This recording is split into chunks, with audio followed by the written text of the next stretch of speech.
मुझे घर पर आए 4-5 दिन तो हो गए हैं। मेरा दर्द इतना वैसा ही बना हुआ है। मैं अभी भी लेटा हुआ हूँ। दर्द इतना भयंकर हो रहा है, इतना भयंकर हो जाता है कि बस पूछो मत। नहाते वक्त हो जाता है, चलते वक्त हो जाता है, खड़ा होता हूँ तो हो जाता है। मैंने एक वैद्य का पता लगाया गूगल पे, जो हमारे घर से ज्यादा दूर नहीं था। अभी उस वैद्य को बुलाया है, वो घर पे भी विजिट करते हैं और वो घर आने वाले हैं। उससे पहले मैं एक बार वहाँ पे होके भी आ चुका हूँ क्लिनिक में। पता चला वो घर पे भी आते हैं, तो मैंने कहा घर पे आ जाइए आप। जाने का भी पैसा लगता है, हमारा आने जाने का टाइम भी वेस्ट होता है। तो मैंने उन्हें घर पे बुला लिया। वो 200 रुपए एक्स्ट्रा लेते हैं घर पे आने का।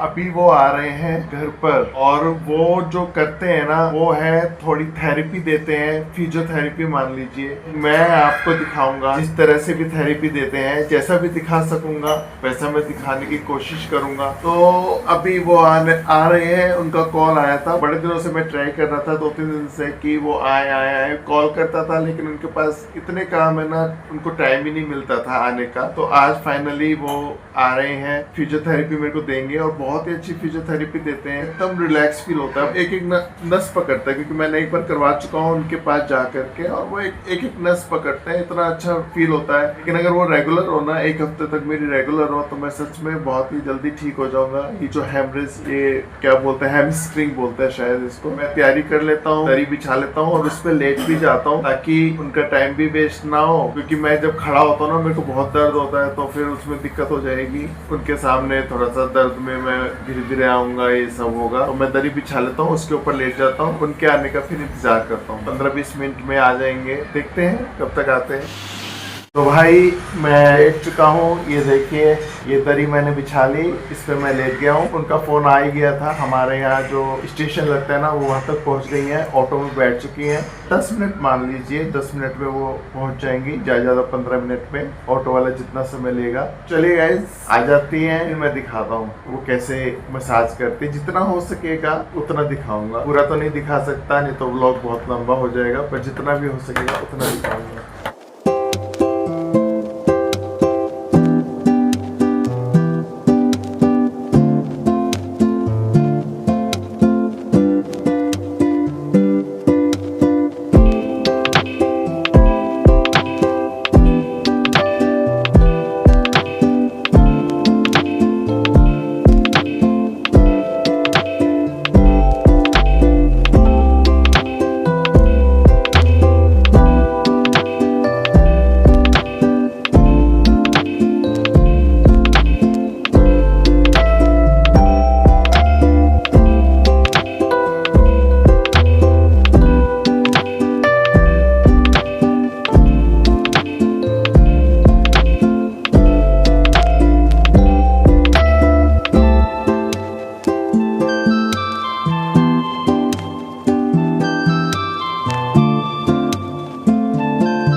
दोस्तों, देखा आपने, थोड़ी देर पहले ही ना मसाज करके गई हैं। जहाँ जहाँ वो मसाज कर रही थी ना, मतलब एक एक नस वो पकड़ती है। मेरे इतना ज्यादा भयंकर वहाँ पे दर्द हो रहा है, और जहाँ जहाँ वो नस दबा रही थी ना, इतना ज्यादा दर्द हो रहा था, और मजा भी आ रहा था कि हाँ, सही जगह हाथ लगा रही है। इस तरह मेरी पूरी मसाज होती है। बोलते तो ये है कि धीरे धीरे इससे रिलीफ आ जाता है, और साइटिका की जो नस है वो सब निकल जाती है, जो भी कहीं दबी होगी। इतना भयंकर दर्द होता है ना, जमीन पर रखने की हिम्मत तक नहीं होती है, और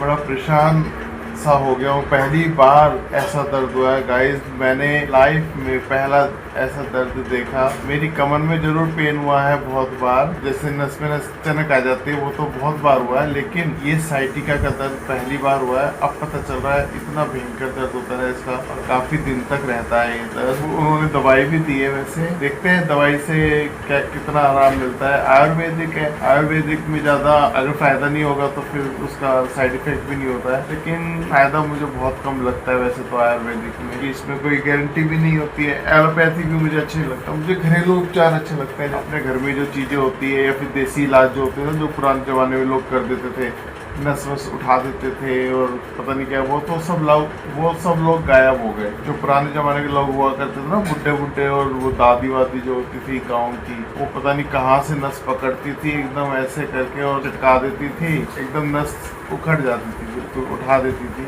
अपनी जगह पर नस आ जाती थी। तो वो ज्यादा मेरे को एक्टिव लगते थे बजाय इसके। इसमें तो इतना टाइम लगता है ना, 450 रुपए भी लेती हैं। पहले तो हम इनके घर ही जाते थे, 700 रुपए और लग जाता था, ऑटो में जाते थे, 350 जाना 350 आना, इतना ज्यादा खर्चा होता था। अब घर पे बुला रहे तो 200 एक्स्ट्रा और देते हैं, यानी कि 650 रुपए उनको देते हैं, घर पे आ जाती है। तो ये था गाइस, अगर किसी को इसके बारे में सटीक नॉलेज है कि किस तरह से ठीक होती है, रेस्ट करने से होती है, ज्यादा रेस्ट कर लो या फिर कंप्लीट बेड रेस्ट लो या फिर थोड़ा वॉकिंग करो या फिर कुछ एक्टिविटी करो, तो प्लीज़ मेरे को गाइड करना कि किस तरह से ये नस जल्दी ठीक होएगी, मसाज से होएगी या फिर दवाइयों से होगी या फिर एक्सरसाइज से होएगी या फिर चलने फिरने से, घूमने फिरने से होएगी या फिर पूरी तरह लेटे रहने से होएगी। तो वो ज़रूर बताना, क्योंकि मैं जब भी खड़ा होता हूँ ना, कुछ भी करने के लिए वॉशरूम भी जाता हूँ या अपना नॉर्मल काम भी करता हूँ ना, मेरे हालत ख़राब हो जाती है। और जैसे ही मैं खड़ा होता हूँ ना, थोड़ी देर के बाद इतना दर्द होने लगता है, ऐसा लगता है अभी लेट जाओ, अभी लेट जाओ। तो जब काम ही नहीं होता है, खड़ा होने का मन ही नहीं करता, तो फिर कैसे मैं अपना कोई भी काम करूँगा। तो डेली यूज़ का काम है वो तो करना ही पड़ता है, लेकिन और तरह के काम तो मैं कर ही नहीं पाता हूँ। तो ये था आज का मेरा ब्लॉग, मसाज दिखाई किस तरह से मेरी मसाज होती है। कमेंट करके जरूर बताइएगा कि कैसे ये ठीक होएगी। दुआ करिएगा कि मेरी नस जल्दी ठीक हो जाए, मैं भी अच्छे से चल पाऊँ। ठीक तो होएगी, इतना मुझे पता है, लेकिन टाइम लेगी, पर मैं चाहता हूँ जल्दी ठीक हो जाए, टाइम ज्यादा ना ले, क्योंकि मेरे को लेटे लेटे ना अच्छा नहीं लगता। थोड़ा सा एक्टिविटी हो, बाहर जाओ, काम बहुत सारे होते हैं, काम करूँ। तो ये सब है, और कमेंट करके जरूर बताइएगा कि कैसे ठीक होएगी। चलिए गाइस, आज का व्लॉग मैं यहीं पर एंड करता हूँ। आपको आज की वीडियो में कुछ अच्छा लगा है, कुछ हेल्प मेरे को मिल सकती है आज की वीडियो से, तो अच्छा होगा। वीडियो पसंद आई हो तो वीडियो को लाइक करना, चैनल को सब्सक्राइब करना और देखते रहना अनुजीत ब्लॉग्स। बाय। ब्लॉग करना नहीं भूलूंगा ब्लॉग तो करना ही है, अच्छा लगता है ब्लॉग करना, लोगों से कनेक्ट होना, आप लोगों से कनेक्ट होना बहुत अच्छा लगता है, बात करना। तो चलिए गाइस, फिर मिलते हैं।